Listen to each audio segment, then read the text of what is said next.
আপনি ঠুকে দিলেন, পৃথিবীর কাঁপাকাঁপি বন্ধ হয়ে গেল। আপনার সৃষ্টির মধ্যে পাহাড়ের চেয়ে শক্তিশালী কিছু আছে? আল্লাহ বললেন আছে। সেটা কি? আল হাদিদ।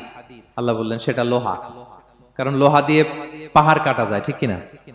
লোহার কথা শুনে ফেরেশতারা অবাক। লোহা পাহাড়ের চেয়ে শক্তিশালী? ফেরেশতারা প্রশ্ন করলো, ইয়া রাব্বি হাল মিন খালকিকা আশাদ্দু মিনাল হাদিদ। তাহলে আপনার সৃষ্টির মধ্যে লোহার চেয়ে শক্তিশালী কিছু আছে?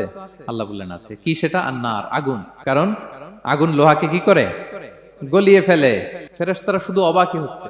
ফেরেশতারা বলে আগুনের চেয়ে শক্তিশালী কিছু আছে? আল্লাহ বলে আছে, আলমা, পানি। কারণ আগুনে দাউ দাউ করে জ্বলে ওঠা আগুনের মধ্যে পানি দিলে আগুন অস্তিত্ব হারায়। ফেরেশতারা শুধু অবাকই হচ্ছে। তারা বলে তাহলে পানির চেয়ে শক্তিশালী কিছু আছে? আল্লাহ বলেন আছে। আর রিহ, বাতাস।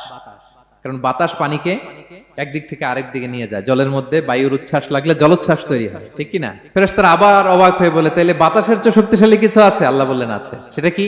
বলতেছে বনি আদম। ওই মানুষ শক্তিশালী যে গোপনে দান করে, এত গোপনে যে ডান হাত কি দান করলো, বাঁ হাত সেটা টের পায় না। পড়েন সুবহানাল্লাহ।